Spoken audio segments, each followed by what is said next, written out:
3 days on a frozen bench, clutching a letter that promised love but delivered betrayal, Barbara Miller faced a desolate truth in Dustmere, Wyoming, 1876.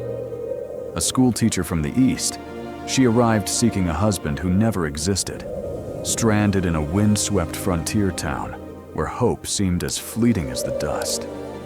Yet, a child's bold words and a widower's silent gaze would unravel a tale of courage and conspiracy, forging an unexpected family from the ashes of loss. Will Barbara find the home she never dared dream of? Subscribe to Wild West Love Stories and share where you're listening from. Stay tuned to discover how a single spark ignites a lifetime of warmth. Dustmere, Wyoming, spring 1876. The wind howled across the barren plains, sharp as a blade, rattling the loose shingles of the train station's shack. Barbara Miller sat rigid on a splintered bench, her gloved hands clutching a crumpled letter, its ink smudged from days of hope and sweat. The paper promised a husband, Ezra Whitlock, a rancher with land near the foothills. 3 days ago, it had been her lifeline. Now, it felt like a noose. The station was a pitiful thing. A single room with a rusted stove that gave no warmth and a window streaked with grime. Dust swirled outside, coating her worn boots and the hem of her faded blue dress. She'd come from Boston, a schoolteacher with nothing but a carpetbag and a dream of something better than chalk dust and rented rooms. Ezra's letter, stamped by a marriage agency, had painted a life of sturdy fences and open skies. She'd believed it. She'd been a fool. "You sure it said Dustmere?" The station master, a wiry man with a face like cracked leather, squinted at her from the doorway. His name was Amos, and he'd been kind enough to check the town twice. "Been here since '46. Ain't no Whitlocks in these parts." Barbara held out the envelope, her fingers trembling not from cold, but from the slow bleed of hope. Ezra Whitlock, Dustmere, Wyoming Territory. The agency's seal gleamed, official and cruel. "He wrote to me. Said he'd meet me here." Amos scratched his gray stubble, eyes soft with pity. "Could be a mix-up. Or worse. Had a girl last fall, same story. Waited 2 days. Took the next train east. You ought to stay inside, miss. Gets mean out here at night." She nodded, but didn't move. The bench was her anchor, hard and unyielding, like the truth settling in her gut. She'd spent her last coins on the ticket west. There was no east to go back to. The wind keened, carrying whispers of sagebrush and broken promises. Day one had been a stubborn hope. She'd sat straight, scanning every dust cloud for a man on horseback, picturing Ezra, tall, maybe, with calloused hands and a quiet smile. Day two brought hunger. Her stale bread was gone by noon. Townsfolk passed, their stares heavy. A woman with a pinched face offered a biscuit, but Barbara's pride choked it down with dust. By evening, she'd overheard them at the well. Another one. Third this year. Poor thing still thinks he's coming. The words cut deeper than the wind. Day 3 dawned gray, the hills looming like silent judges. Amos brought her tea, steaming in a chipped tin cup. "No word?" she asked, voice brittle. He shook his head. "Beginning to think this Ezra's a ghost. Some boys around here play dirty tricks. Fake letters, fake men. Happened before." Her grip tightened on the cup, the heat scalding her palm. She wanted to scream, to tear the letter to shreds, but all she did was stare at the horizon. The hills mocked her, their shadows swallowing the last of her dreams. "When's the next train east?" she asked. "Day after tomorrow." She nodded, brushing her skirt as if she could dust off despair. "Then I'll wait." "Not for him." "You don't deserve this," Amos said, his voice low. Barbara's lips twitched, not quite a smile. "Most folks don't get what they deserve." The afternoon dragged. the sun a dull coin behind the clouds. She stood by the station's warped fence, her carpetbag at her feet, when a tug at her skirt startled her. A girl, no older than 6, stared up with eyes like flint, sharp and unblinking. Dust streaked her braids, and her boots, men's boots comically large, scuffed the dirt. "You're the lady who got left?" the child asked, voice blunt as a hammer. Barbara blinked. "Pardon?" "You got the bag and the sad face. Miss Ellie at the store said so." The girl tilted her head, sizing her up. "You gonna cry?" Barbara almost laughed, the sound catching in her throat. "No. I think I'm done being sad." The girl nodded, as if satisfied. "Will you marry my daddy instead?" The words hit like a bullet. Barbara froze, her breath hitching. "What?" "He's out there." The child pointed to the hills, where the land stretched wild and unforgiving. "He needs someone. You look like someone." Before Barbara could speak, the girl grabbed her hand, small fingers strong as iron. "Come on. I ain't supposed to be in town alone. You'd better walk with me." "Who's your daddy?" Barbara asked, her voice unsteady. "Jonah Callahan." The girl tugged harder. "He says he doesn't need a wife, but maybe no one's asked him right." Barbara hesitated, the letter still burning in her pocket. The wind howled, urging her to move.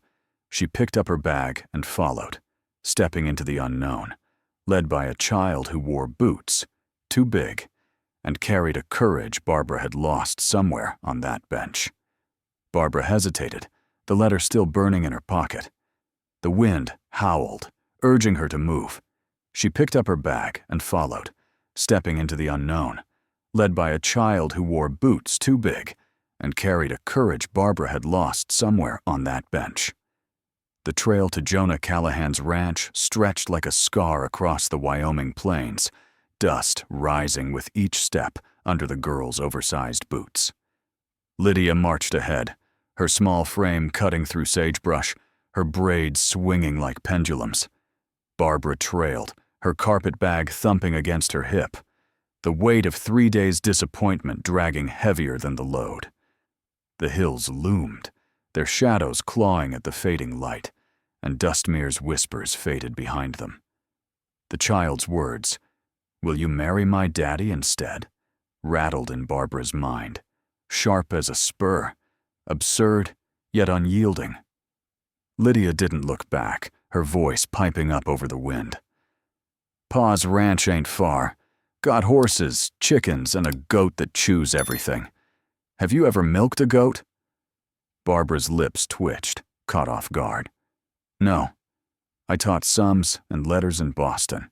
Goats weren't part of the curriculum." Lydia snorted, a sound too big for her frame. "City folks. Bet you never split wood either." "Not yet," Barbara said, her voice steadier than she felt. The girl's bluntness was a strange comfort, like a fire too hot, but warming all the same. The ranch came into view as the sun dipped low, painting the sky in streaks of blood and gold. A weathered house squatted against the foothills, its paint peeling like old skin. A leaning barn stood nearby, its roof sagging under years of neglect. 2 horses watched from a corral, their eyes glinting in the dusk. Lydia bolted toward the porch, her boots thudding. "Pa, I brought someone!" A man stepped out, wiping his hands on a rag. Jonah Callahan was broad-shouldered, his face carved from stone, with dark eyes that held no welcome. His shirt was patched, his boots scuffed, and his jaw was set like he'd bitten down on something bitter. He looked at Lydia, then Barbara, his gaze narrowing. "Who's this?" "She's the lady from the station," Lydia said, grinning. "The one who got left. I told her she ought to marry you." Barbara's breath caught, her cheeks burning under the weight of his stare. "I didn't. I mean, she just—" She gripped her bag tighter, wishing the ground would swallow her whole. Jonah's expression didn't shift. "I didn't send for a wife," he said, his voice flat as the plains. "You've been misled. I know, Barbara said, forcing her spine straight. I came for a man named Ezra Whitlock. He doesn't exist. Your daughter thought... She trailed off, the absurdity of it choking her words. Lydia tugged Jonah's sleeve. She's nice, Pa. She ain't crying like the others. And you said we need help.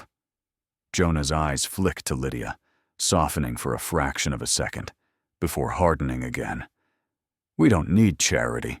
Or strangers. He turned to Barbara. You can stay the night. There's a cot in the shed. I'll take you back to town at first light. Barbara nodded, her throat tight. She hadn't expected warmth, but the dismissal stung. Thank you, she said, her voice barely above the wind. The house inside was sparse, the air thick with the smell of wood smoke and leather. A single lantern cast shadows on the walls, where a cracked mirror hung crooked. Lydia led Barbara to a shed out back, its door creaking like a warning. The cot was narrow, the blanket thin, but it was shelter. Barbara set her bag down, the letter crinkling in her pocket. She should burn it, let the ashes scatter like her plans. Night fell heavy, the wind rattling the shed's loose boards. Barbara lay awake, the cot's frame digging into her back. She thought of Boston. Cramped rooms, endless lessons, the ache of being invisible. Dustmere was no better, just a different kind of lonely. She'd leave at dawn, take the train east, and forget this place. But Lydia's voice echoed. You look like someone. And it gnawed at her, a splinter she couldn't pull free. A sound broke the silence, a soft, wheezing cough from the house. Then a small voice, hoarse and plaintive. Mama! Barbara sat up, heart pounding. The cry came again, fragile as glass. She grabbed her shawl and slipped out, the cold biting her skin. The house was dark, the lantern dimmed to embers. In a small room, Lydia lay curled on a pallet, her face flushed, her breath uneven. Barbara knelt, touching the girl's forehead. It burned like a coal. Lydia, she whispered, brushing damp curls from the child's face. You're all right, sweet pea. Lydia's eyes fluttered, unfocused. Mama, she mumbled again, her hand grasping at Barbara's sleeve. Barbara froze, her chest tight. She wasn't a mother, wasn't a nurse, but the girl's grip was desperate. She glanced around. No sign of Jonah. The house was still, the man either asleep or gone. She couldn't leave Lydia like this. From her bag, she pulled a worn Bible, its pages soft from years of handling. She opened it, her voice low, reading the first verse that came to mind. The Lord is my shepherd. I shall not want. The rhythm steadied her, and Lydia's breathing eased, her small hand still clutching Barbara's. Footsteps thudded behind her. Jonah stood in the doorway, his silhouette stark against the lantern's glow.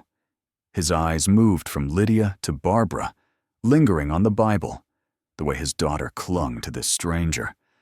She's sick, he asked, his voice rough but quieter than before. Fever, Barbara said, not looking up. It's light, but real. He crossed the room in 2 strides, kneeling beside Lydia. His hand hovered over her forehead, then dropped. She never takes to strangers, he said, almost to himself. Barbara met his gaze, her own steady. Then maybe I'm not one anymore. Jonah didn't answer, but something shifted in his eyes. Not warmth, not yet, but a crack in the wall he'd built. He nodded once, then left the room.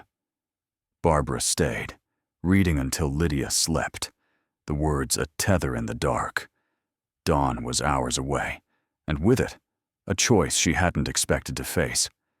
The Wyoming night pressed against the Callahan ranch, heavy as a shroud, the wind's howl muffled by the creak of the old house.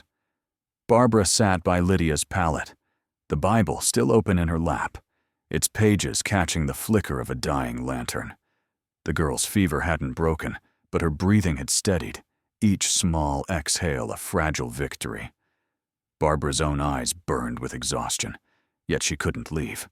Not when Lydia's hand still clung to her sleeve, as if letting go would unravel the world. She didn't know children. Not like this.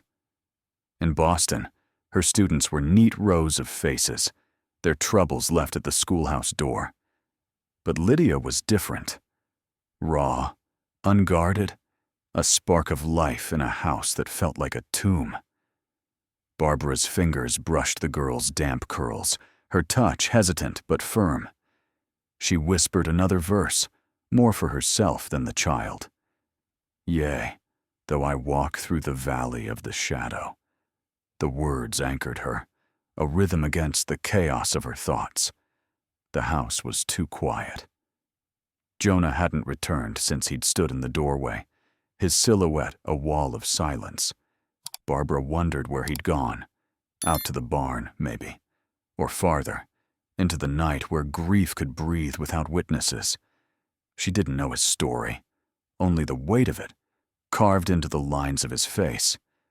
A man like that didn't offer answers, and she wasn't fool enough to ask. Morning crept in, gray and thin, the light seeping through cracks in the shutters. Lydia stirred, her eyes fluttering open, still glassy but clearer than before. Miss Barbara? Her voice was a rasp, small and searching. I'm here, Barbara said, her throat tight.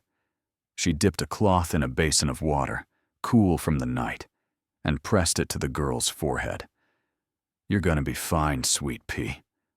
Lydia's lips twitched, almost a smile. You read funny, like a preacher, but softer. Barbara chuckled, the sound surprising her. Never been called a preacher before. You rest now. The girl nodded, her hand loosening its grip, but not letting go entirely. Barbara stayed, her back aching from the hard chair, her mind turning over the night. She'd planned to leave at dawn, to walk back to Dustmere Station and board the train east. But the thought of leaving Lydia, of abandoning that small hand, felt like tearing out a stitch she hadn't meant to sew. Footsteps broke her thoughts. Jonah appeared, his boots heavy on the floorboards, his face shadowed by a hat pulled low. He carried a pail of water, the handle creaking in his grip. Fever down? He asked, setting the pail by the stove. Some, Barbara said, standing to stretch her stiff legs. She's awake, talking a bit. He glanced at Lydia, then back at Barbara, his eyes lingering on the Bible still in her hand. You didn't have to stay up. Didn't feel right leaving her, she said, meeting his gaze. Not when she's calling for someone who ain't here. Jonah's jaw tightened, and for a moment, she thought he'd turn away.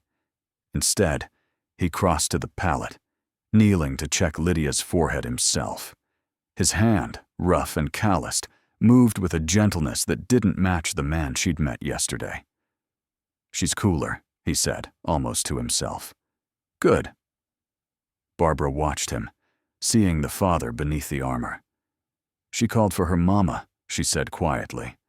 In her sleep. His hand froze, then dropped. He stood, his back to her, staring at the wall where a faded quilt hung, its stitches fraying like old wounds. Her mama's gone, he said, his voice low, like gravel underfoot. Stagecoach robbery, 2 years back. Lydia was 4. Barbara's chest ached, but she kept her voice steady. I'm sorry. Don't be. He turned, his eyes hard, but not unkind. You didn't do it. The air between them held a weight, not of anger, but of truths too heavy to speak. Barbara wanted to ask more, about the robbery, about the woman who'd left this void. But the words felt like trespassing. Instead, she said, I'll stay till she's better, if that's all right. Jonah studied her, his gaze searching for something she couldn't name. You don't owe us nothing. I know, she said, but I ain't leaving a sick child alone. He nodded, slow, like he was weighing her words against some invisible scale. There's broth in the pantry, bread on the shelf. Do you know how to cook?" "Enough to keep her fed," Barbara said, a faint smile tugging at her lips. "Though I'm better with books than skillets." He didn't smile back, but his eyes softened, just enough to notice. "Lydia likes stories. You read to her again. She might not let you go." "Then I'll read till she's asleep," Barbara said, her voice firm. Jonah turned to the stove, striking a match to light the fire. The flame caught, casting a warm glow across the room, and for the first time, the house felt less like a shell. Barbara moved to the pantry, finding a tin of broth and a loaf wrapped in cloth. Her hands shook as she worked, not from fear, but from the strangeness of it all. A stranger's kitchen, a child's trust, a man's silence that spoke louder than words. Outside, the wind stirred the plains, carrying the scent of sage and earth. Lydia murmured in her sleep, a soft sound that pulled Barbara back to the pallet. She sat again, opening the Bible, her voice low and steady. Jonah worked in the corner, splitting kindling with a hatchet, each strike precise. He didn't look at her, but she felt his presence, like a shadow that didn't quite touch her, but was there all the same. The day stretched ahead, uncertain and raw. Barbara didn't know if she'd stay beyond Lydia's fever, but for now, she was here, tethered by a child's need and a man's quiet nod. The train east could wait. One more day wouldn't break her. The Wyoming sun climbed high, baking the Callahan Ranch in a haze of dust and heat. Barbara stepped out of the house, a basket of mending under her arm, the air thick with the scent of dry grass and leather. Lydia, still weak but brighter, trailed her, clutching a rag doll. The girl's fever had eased, but her small frame moved slowly, her boots scuffing the dirt. Barbara glanced back, her heart catching at the sight. Lydia's trust was a weight she hadn't expected to carry. Jonah was in the corral, wrestling a halter onto a skittish mare, his movements sharp and sure. He hadn't spoken much since morning, but his glances lingered longer, like he was sizing her up against some unspoken measure. Barbara turned to the garden, pulling weeds with hands still sore from gripping the Bible all night. The work grounded her, each tug at the earth a defiance of the despair she'd felt at the station. She needed supplies, thread, salt, maybe flour if Jonah's pantry was as bare as it looked. "I'm heading to town," she called to him, dusting her hands. "Lydia's coming with me." He looked up, squinting against the sun. "Road's rough. Watch yourself." She nodded, taking Lydia's hand.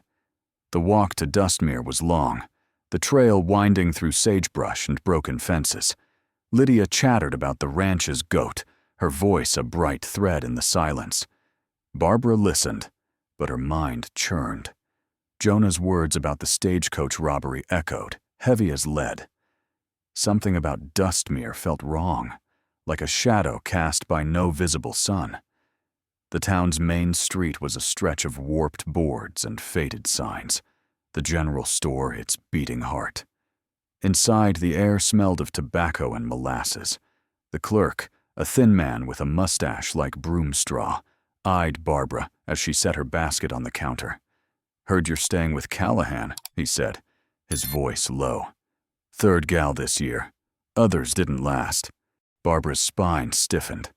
"I ain't like the others," she said, her tone sharp but calm. She paid for her goods, ignoring the whispers from two women by the flour barrels. Poor dear. Pretty, too. Last one cried herself sick.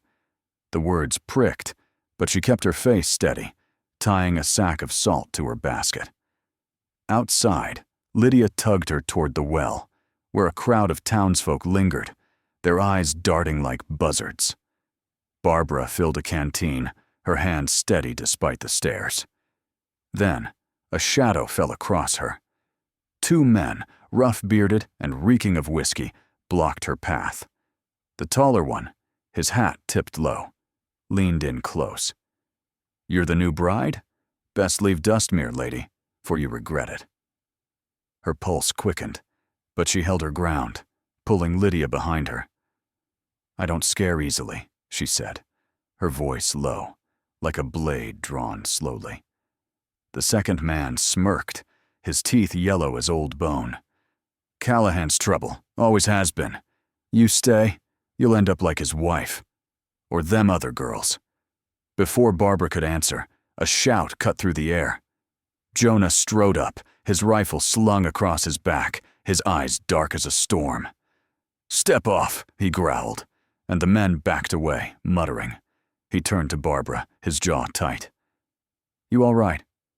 She nodded, her heart still pounding. They knew about your wife, and the others. Jonah's face darkened. Get Lydia home. We'll talk there. The walk back was silent, the weight of the encounter pressing heavily. Lydia clung to Barbara's hand, her chatter gone. At the ranch, Jonah met them on the porch, his voice low. Those men, they're tied to the gang that hit the stagecoach. Been dogging me since, wanting my land. Barbara's eyes narrowed. And the other brides? The ones who disappeared? Jonah looked away, his hands clenching. Didn't know 'em well. They came, waited, left. Or so I thought. Town's got secrets, Barbara. Once I ain't dug into. She set her basket down, the clerk's words ringing in her ears. This ain't just about your land, is it? Someone's playing a bigger game. She paused, her voice softening but firm. If you're caught in a story like this, where truth's buried deep, stick with us. Subscribe to Wild West Love Stories. Share where you're listening from. There's more to uncover, and we're just getting started. Jonah studied her, his gaze sharp.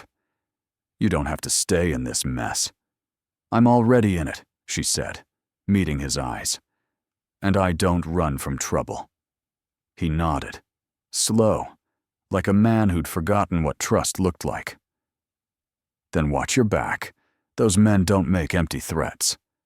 That night, Barbara lay on the cot, the shed's walls creaking under the wind's assault.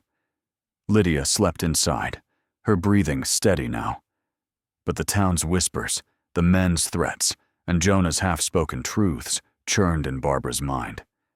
Dustmere wasn't just a place. It was a trap, and she'd walked right into it. The letter in her pocket felt heavier. Not a promise now, but a clue. Someone had lured her here, and she aimed to find out who and why. Dustmere wasn't just a place. It was a trap, and she'd walked right into it. The letter in her pocket felt heavier. Not a promise now, but a clue. Someone had lured her here, and she aimed to find out who and why. The Wyoming dawn broke cold, painting the Callahan ranch in shades of iron and frost. Barbara stood on the porch, her breath clouding in the chill, the letter from Ezra Whitlock clenched in her hand. Its weight had changed, once a dream, now a splinter of deceit. Jonah's warning about the town's secrets gnawed at her, sharp as a spur digging into flesh. She wasn't running, not yet, but standing still wasn't an option either. Dustmere hid a truth, and she'd pry it loose. Inside, Lydia sat at the kitchen table, nibbling bread, her eyes brighter, but her frame still frail. Jonah moved through the room, silent as a shadow, stacking firewood with deliberate care. Barbara caught his glance, brief but heavy, like he knew the questions burning in her mind. I'm going to town, she said, her voice steady despite the knot in her gut. Need to see someone. Jonah paused, his hand tightening on a log. Not alone. Those men yesterday weren't bluffing. I'll be quick, she said, slipping the letter into her skirt pocket. Lydia's better. She needs you here. He frowned but didn't argue, his silence a grudging consent. Barbara pulled her shawl tight and set out, the trail to Dustmere stretching like a gauntlet under the gray sky. The town lay quiet, its streets dusted with the grit of secrets. She headed for the post office, A squat building with a faded sign, where the clerk might know something about her letter's origin. The postmaster, a wiry man with ink-stained fingers, squinted at the envelope. "Agency stamp, all right," he muttered, tracing the seal. "Came through Cheyenne, but I don't recall no Whitlock. You ain't the first, though. 2 other gals got letters like this last year. Never saw 'em leave." Barbara's pulse quickened. "Where'd they go?" He shrugged, his eyes darting to the door. "Folks say they took the train. But trains don't run every day, and I'd have noticed." Her hand tightened on the counter. "Who sent the letters?" He leaned closer, voice low. "Can't say for sure, but the bank's got its fingers in everything round here. Mr. Harrow, the banker, he's been cozy with some rough types, the kind that scared you yesterday." The name hit like a stone. Harrow. She thanked him and stepped outside, her mind racing.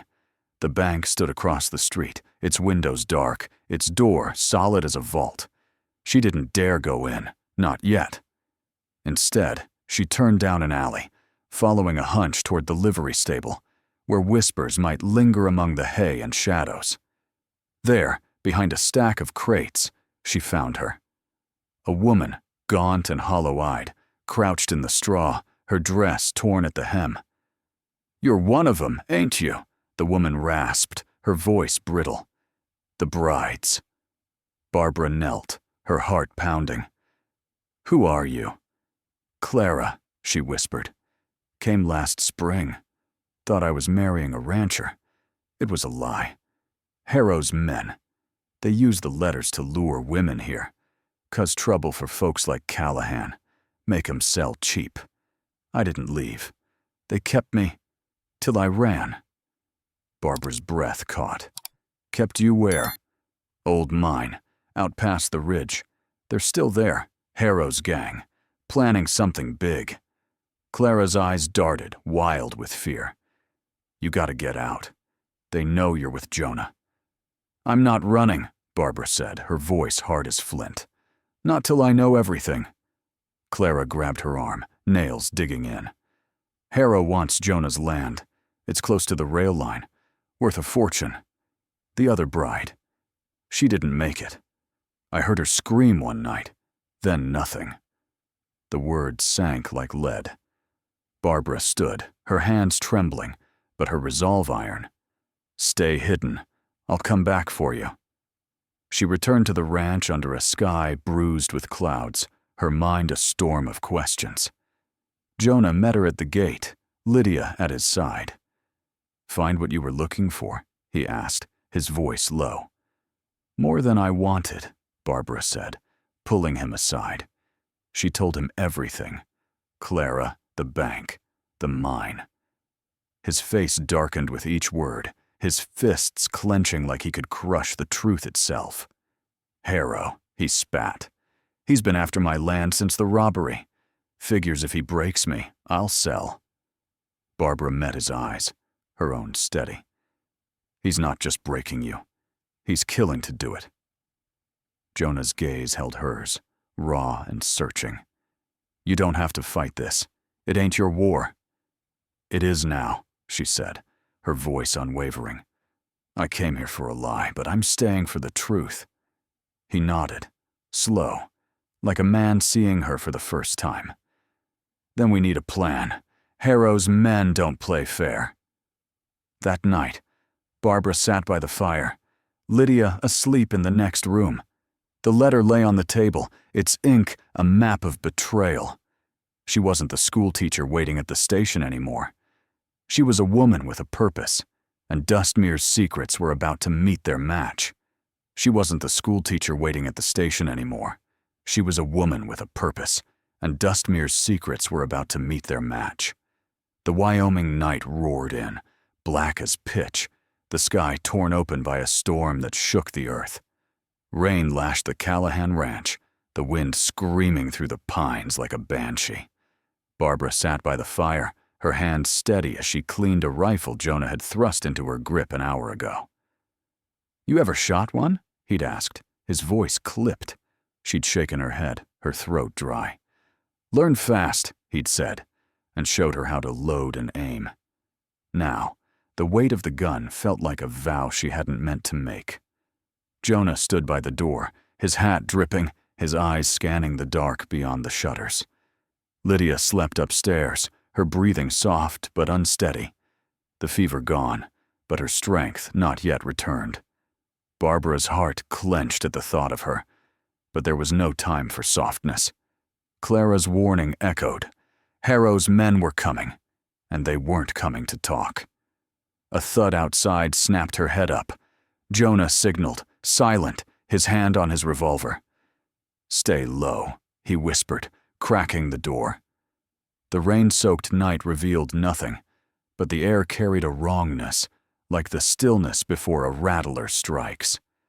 Then a shadow moved, fast, too fast. The door splintered inward, and two men burst through, their faces masked in bandanas, guns gleaming wet in the firelight. "Callahan," the taller one barked. "Hand over the deed or we take the girl." Barbara's blood turned to ice. She gripped the rifle, her palms slick. Jonah stepped forward, his voice low as thunder. "You touch my daughter, you're dead men." The second man laughed, a sound like breaking glass. "You're outnumbered, rancher. Harrow's done waiting." Before Jonah could move, a scream pierced the night. Lydia's. Barbara's heart stopped. She bolted for the stairs, ignoring Jonah's shout. The hallway was dark, the air thick with the smell of wet leather and fear. She found Lydia's room empty, the quilt torn from the bed. A window gaped open, rain pooling on the floor. They'd taken her. Jonah was at her side in an instant, his face a mask of fury. "Barn," he growled, already moving. Barbara followed, the rifle heavy in her hands, the storm soaking her to the bone. The barn loomed ahead, its roof glowing red against the night. Fire. Smoke curled upward, sparks dancing in the wind. Harrow's men had set it ablaze, a trap to flush them out. Inside, the air choked with heat and ash. Lydia's cries echoed from the back, where a stall glowed orange. Barbara's eyes stung, but she pushed forward, the rifle shaking in her grip. Jonah kicked through a burning beam, his coat smoldering. "Lydia!" he roared. "Pa!" The girl's voice was faint, trapped behind a wall of flame. Two figures stood guard, their guns trained on a crate, where Lydia huddled, her face streaked with soot. Barbara's fear burned away, replaced by something sharp and unyielding. She raised the rifle, her hands trembling but her aim steady. "Let her go," she said, her voice cutting through the crackle of fire. The taller man sneered. "City gal thinks she's tough. Drop it, or the kid gets it." Jonah lunged, tackling one man to the ground, fists flying. The other swung his gun toward him, but Barbara didn't hesitate.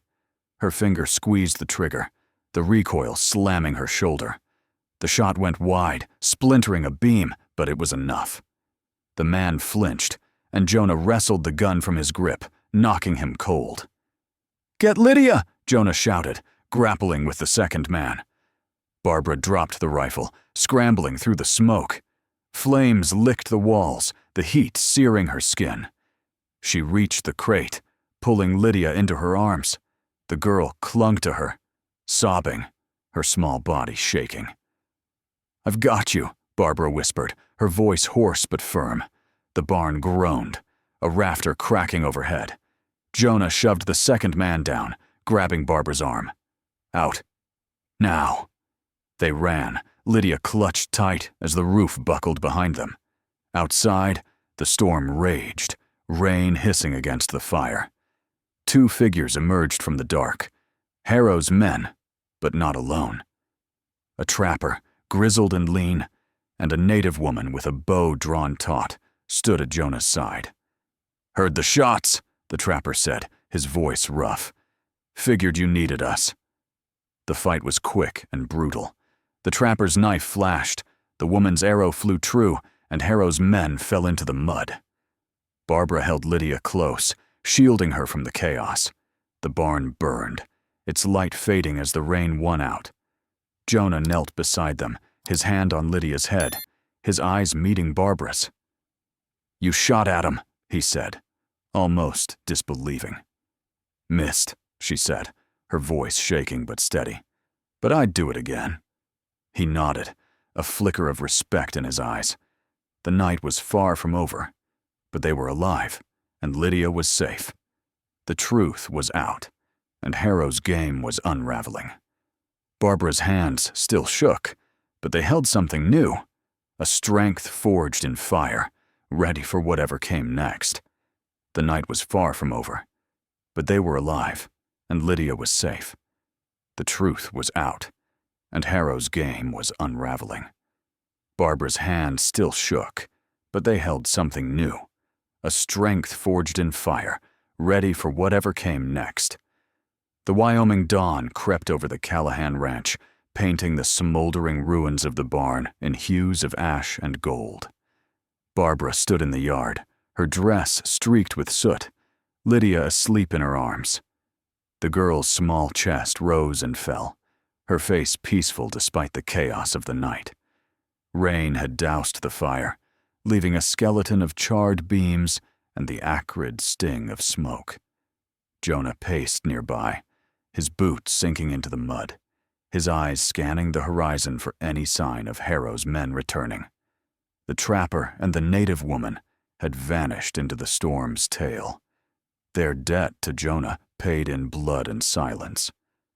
Barbara carried Lydia inside, laying her on the pallet with a care she hadn't known she possessed. The house felt different now, less like a shell, more like a fortress that had held against the night. She smoothed the quilt over Lydia, her fingers lingering on the girl's curls. The weight of the rifle still echoed in her shoulders, the memory of pulling the trigger sharp as a blade. She'd missed, but the act had changed her, carved something new into her bones. Jonah stepped in, his hat gone, his hair damp and matted. He carried a small bundle wrapped in cloth, his movements deliberate, like a man handling something fragile. "She's all right?" he asked, his voice rough but low, not wanting to wake the girl. "Sleeping," Barbara said, standing.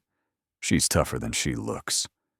He nodded, his gaze flicking to Lydia, then back to her. "You didn't have to do what you did, risking yourself like that." "Didn't feel like a choice," she said, her voice steady. "Not when it's her." He looked at her, long and hard, like he was seeing past the soot and the schoolteacher's dress to something deeper. He set the bundle on the table, unwrapping it to reveal a small wooden ring, its grain polished smooth, carved from a pale, sturdy wood. "Found this tree when I bought the land," he said, his voice low, like he was speaking to the fire. "My wife, Ellen, planted it. Said it'd outlast us. I cut a piece last spring, been working it since." Barbara's breath caught, her eyes on the ring. It was simple, unadorned, but it carried the weight of years. "It's beautiful," she said, her voice barely above a whisper.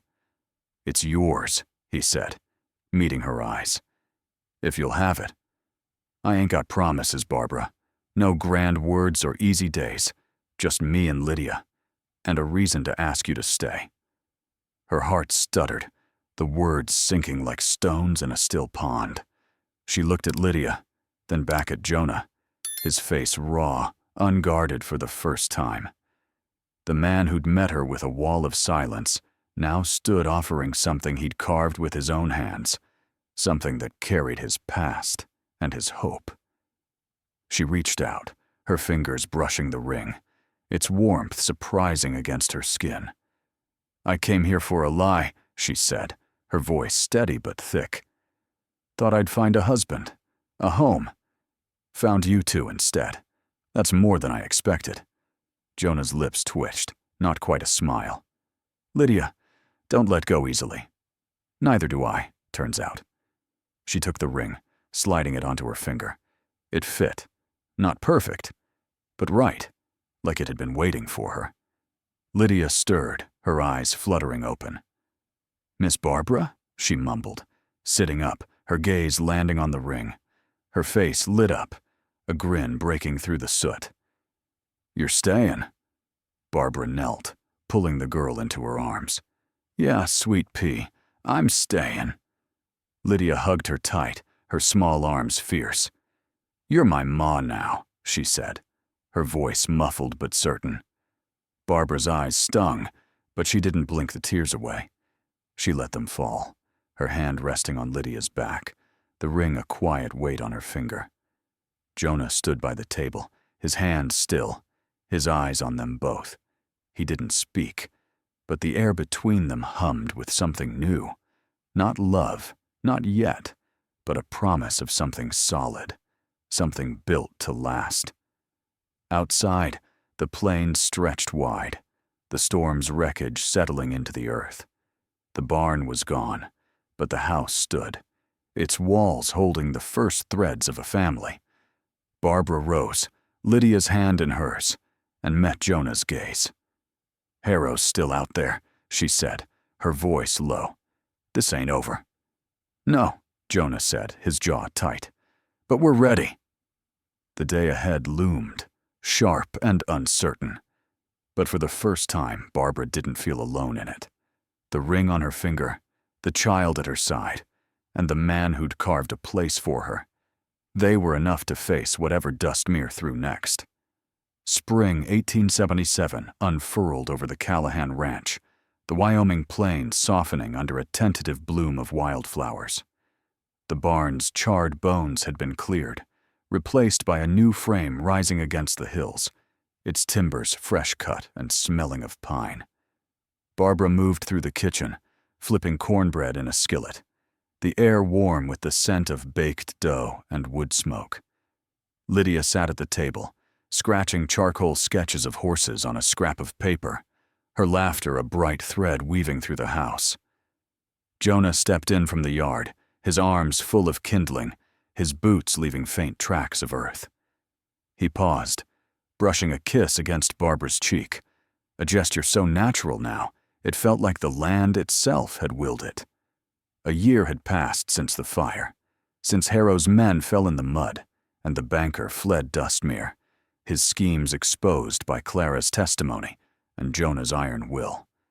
The town had quieted, its whispers turning to grudging respect for the woman who'd stood her ground. Barbara was no longer the stranger from the station. She was part of the ranch, part of them. The wooden ring on her finger had settled into her skin, its grain worn smooth by work and time. Lydia looked up, her eyes bright. "Miss Barbara, you think the picture man's coming today?" Barbara smiled, wiping her hands on her apron. "If he's got sense, he won't keep us waiting." Jonah set the kindling by the stove, his gaze lingering on a bare frame above the mantel. It had hung empty for years, its glass long cracked, its memories faded. "Been thinking," he said, his voice low, rough as the plains. "Time we filled that." Barbara's heart stirred. "A picture?" "Of us," he said, glancing at Lydia, then back to her. "The kind that says we're here, together." She nodded, her throat tight. The idea felt like a claim, not just on the ranch, but on the life they'd built from ash and grit. By noon, they were ready.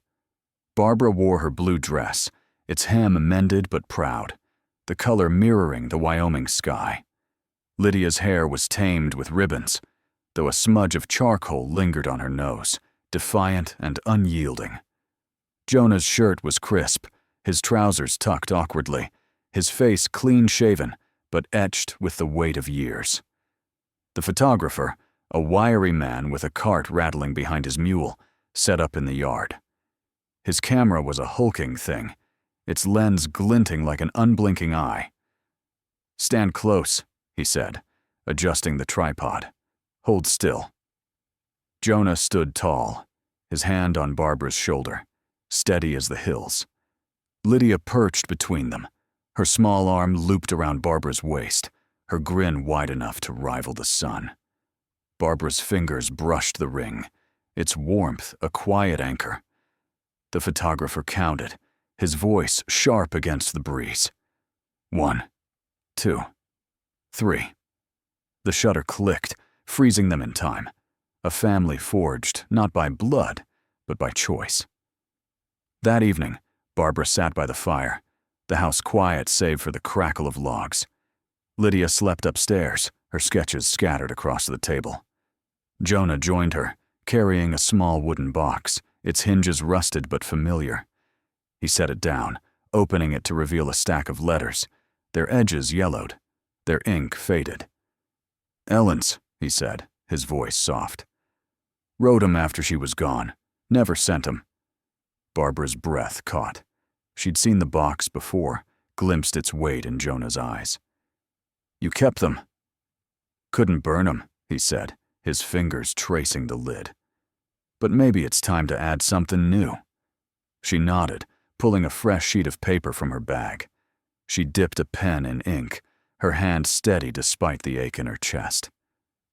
"Dear Barbara," she wrote, "you thought you'd been forgotten, left on a cold bench with a lie. But you were sent here, to a girl who needed you, to a man who learned to trust again, to a ranch that didn't need saving, but healing. You're not waiting anymore. You're home." She signed it Barbara Callahan, the name feeling like a truth she'd earned. Jonah watched, his eyes soft but unreadable. "You're keeping that?" he asked, nodding to the paper. "With these," she said, slipping them into the box beside Ellen's letters. She lifted the photograph, delivered that afternoon, its edges crisp in brown paper. 3 faces stared back. Jonah's steady gaze, Lydia's bright grin, her own quiet strength. She placed it in the box, a new chapter among the old. Outside, the plain stretched under a star-strewn sky, the wind a soft murmur. Jonah took her hand, his calluses rough but warm. "You belong here," he said, his voice low. She leaned into him, the fire casting their shadows as one. "I know." Barbara's journey from a dusty Wyoming station to a home forged in fire and trust reminds us that family is built, not given. Her courage turned a lie into a legacy, proving even the harshest plains can bloom with hope. What did her story stir in you? Share your thoughts below.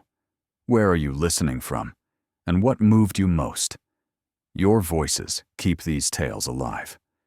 We're grateful for every moment you've spent with us in Dustmere.